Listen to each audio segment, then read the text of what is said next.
The fortune of Silas Thorne was a physical weight, a phantom cloak woven from stock certificates and real estate deeds that settled on his shoulders the moment he awoke each day. It was impossibly heavy. At 42, he was a master of Thorne Holdings, a global leviathan with tentacles stretching into every conceivable industry, from luxury hospitality to pioneering biomed technology. His wealth wasn't just a number, it was a kingdom, and its isolated king. From his penthouse office, a glass spire that clawed at the Chicago clouds, Silas could redirect the flow of capital and reshape city skylines with a single, hushed phone call. Yet, in his kingdom of glass and steel, he was profoundly, achingly alone. The world he inhabited was a curated illusion. Every interaction was buffered by assistants, lawyers, and public relations handlers. The people he met were pre-screened, their smiles polished, their intentions sanitized. They laughed at his jokes, even the terrible ones. They nodded at his opinions, even the half-formed ones. He was a man surrounded by mirrors, each one reflecting a distorted, flattering image of the titan they believed he wanted to be. The real Silas, the boy from forgotten Ohio town who sketched skyscrapers in the margins of his notebooks, had vanished somewhere on the brutal climb to the top. Tonight's exercise in self-flagellation was a desperate attempt to find him. It was a ritual he performed every few months, a pilgrimage back to a reality he no longer recognized. He would shed the skin of Silas Thorne, titan of industry, and adopt the shabby persona of Sam, a man adrift, a ghost in his own city. The disguise was meticulously chosen from a second-hand store on the city's south side, a faded corduroy jacket with worn elbow patches, a plaid shirt that had seen better decades, and jeans softened with age. A pair of scuffed work boots and a day's worth of stubble completed the transformation. Looking in the cracked mirror of a gas station bathroom, he saw not a billionaire, but a man who might be struggling to make next month's rent. The anonymity was a relief, a cool balm on a perpetual burn of public scrutiny. His destination was the Empyrean Steakhouse, the glittering jewel in the crown of his hospitality division. It was a place famous for its 90-day dry-aged beef, a wine cellar holding thousands of bottles, and a patron list that was a veritable who's who of the city's elite.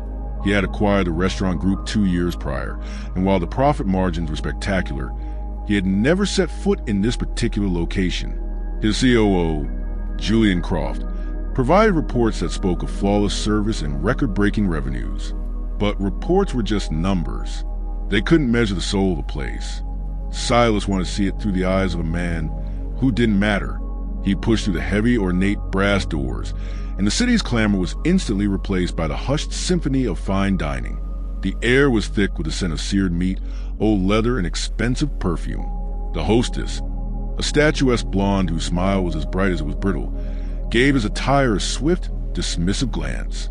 "Can I help you?" she asked, her tone implying he had wandered in by mistake. "A table for one," Silas said, his voice a little rougher, a little less commanding than usual. She hesitated, her eyes flicking around the opulent, dimly lit dining room. "Do you have a reservation?" "No. Is that a problem?" Her smile tightened. "We are typically fully booked. Let me see what I can do." She tapped at her tablet with a perfectly manicured finger, the exaggerated motion designed to convey the enormous inconvenience. "I can seat you at a small table near the kitchen entrance. It's all we have available." It was a classic brush-off.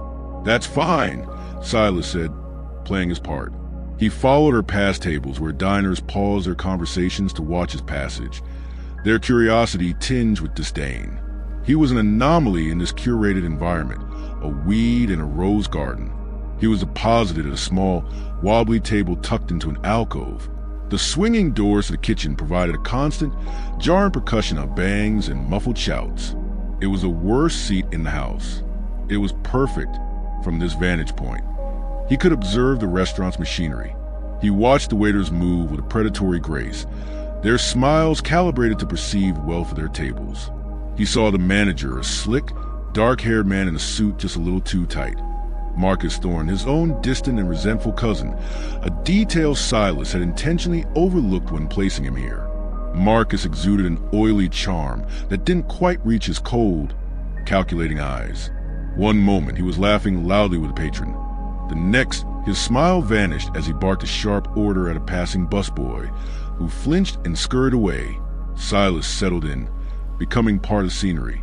He was invisible, and from this position of invisibility, he could finally see. He saw the subtle dance of class and expectation, the transactional kindness. It was a well-oiled machine, profitable and utterly soulless. A deep sigh escaped him. Was this all his empire was creating? He had been nursing a glass of water for 10 minutes when a waitress approached. She was different. While the rest of the staff had a hard, professional sheen, she seemed softer, almost fragile. She was young, perhaps in her early 20s, with wide, intelligent brown eyes and chestnut hair pulled back in a simple, severe ponytail. Her uniform was neat, but showed signs of wear. What he noticed most, however, was a faint tremor in her hand as she placed a basket of bread on his table. There were dark circles under her eyes, a weariness her polite smile couldn't quite conceal. "Good evening, sir," she said, her voice quiet but clear. "My name is Alara, and I'll be taking care of you tonight." He looked at her name tag. Alara. He deliberately ordered the cheapest beer on the menu, watching for any flicker of disappointment.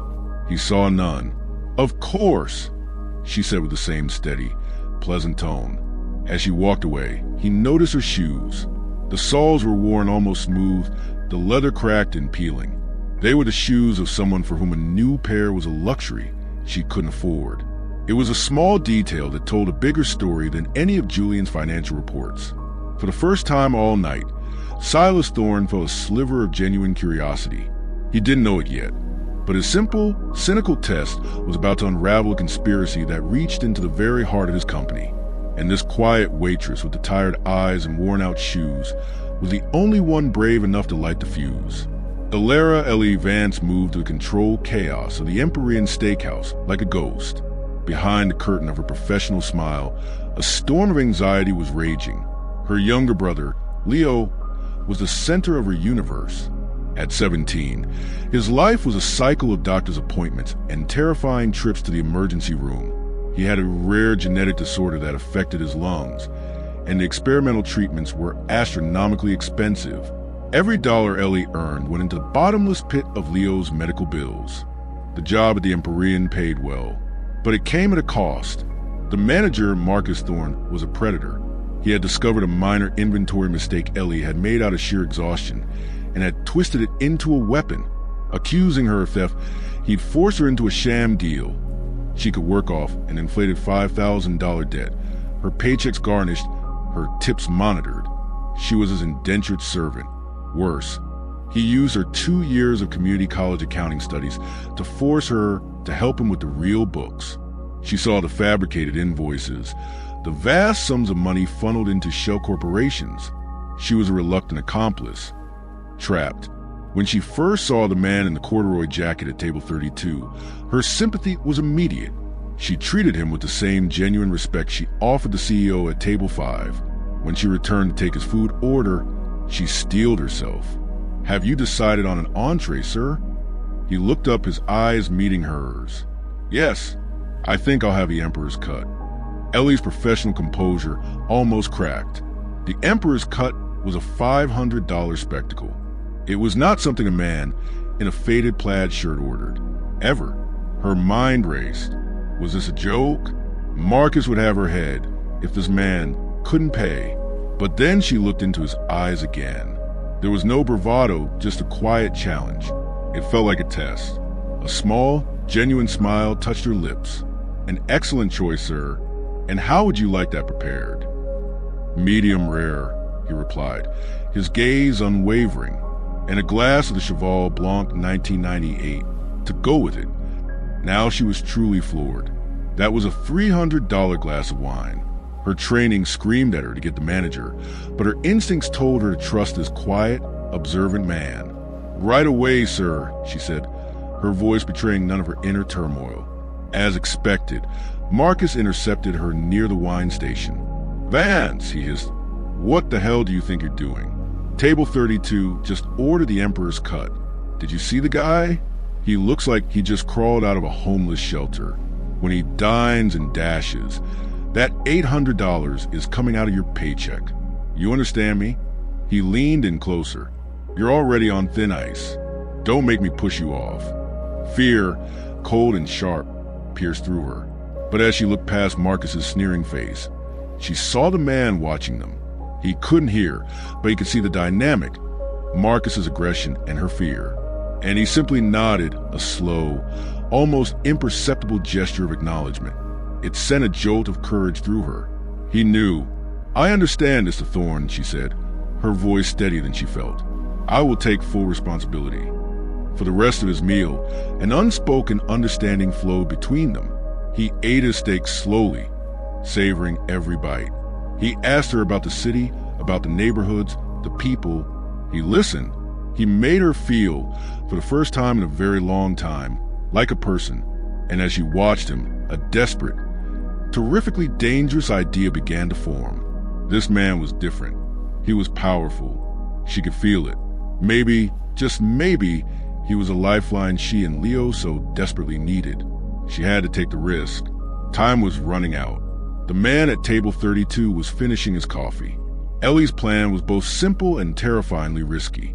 She slipped into the employee break room, her heart hammering against her ribs. She grabbed a fresh linen napkin. Her hand shook so badly she could barely hold the pen.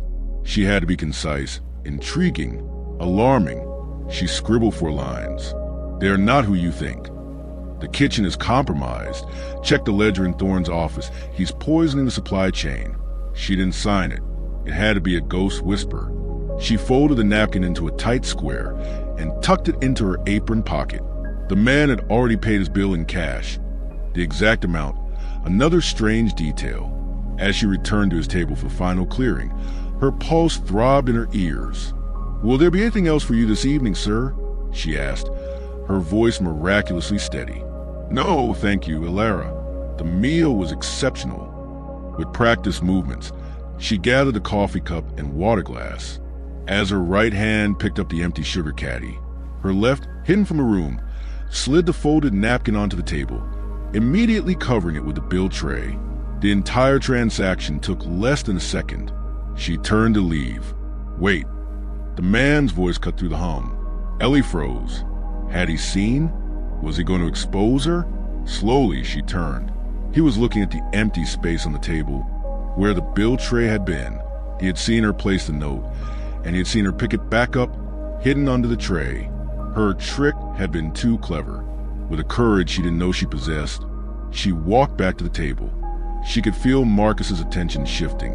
Without a word, she tilted the tray just enough for the small white square to slide off and land silently on the polished wood. She placed the tray back down on top of the note.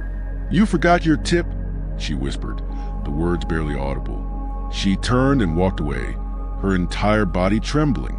Silas Blackwood watched her retreat.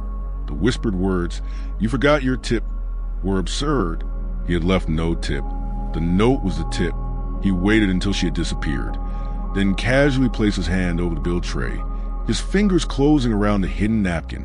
He stood, gave the suspicious Marcus a slight, meaningless nod, and walked out into the cool night air. Under a street lamp, he unfolded the napkin.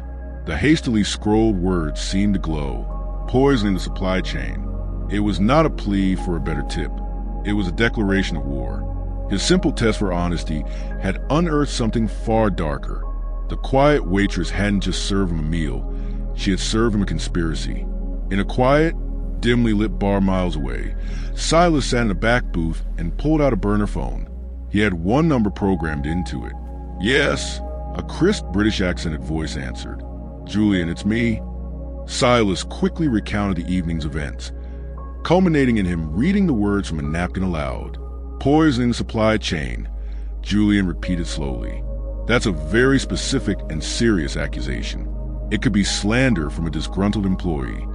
She had fear in her eyes, Julian.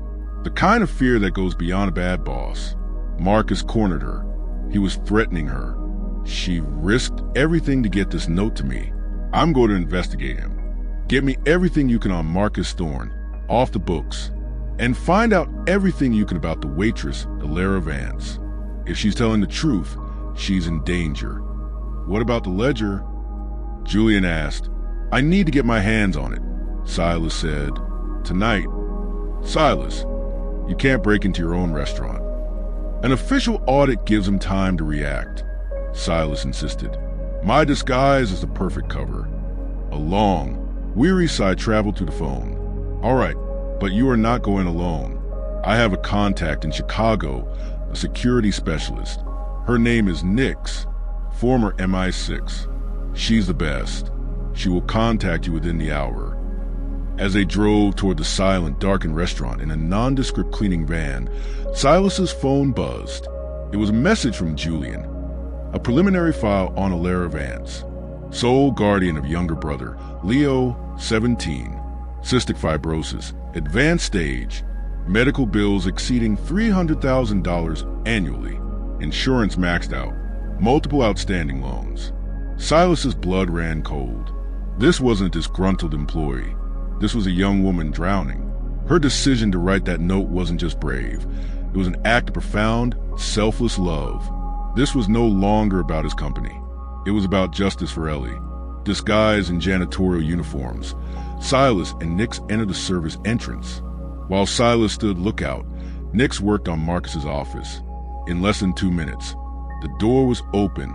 No physical ledger was visible, but a hidden wall safe lay behind a row of unread management books.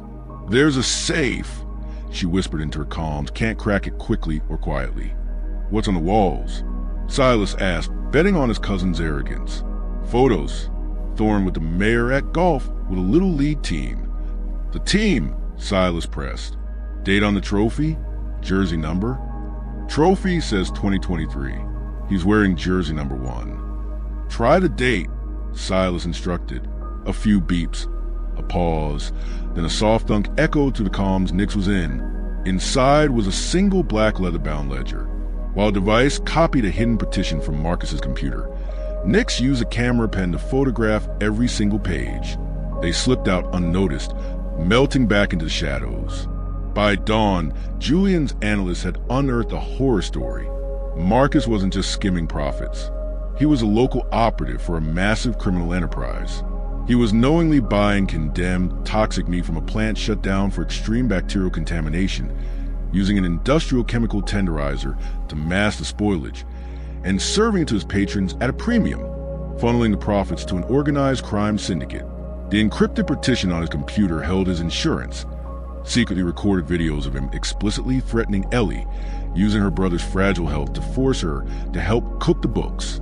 The morning sun sliced through the blinds of Silas Thorne's penthouse. The shabby disguise was gone, replaced by a flawless charcoal suit that radiated authority.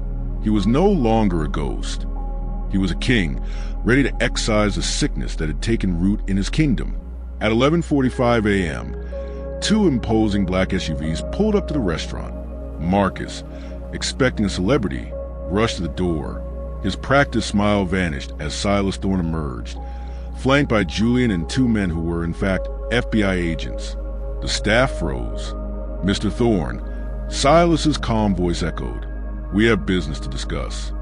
He walked to the small, wobbly table near the kitchen. Table 32. I had a meal here last night. It was enlightening. The blood drained from Marcus's face. He stammered. Silas's gaze swept over the staff and landed on Ellie, who stood clutching a stack of menus, her face a mask of terror.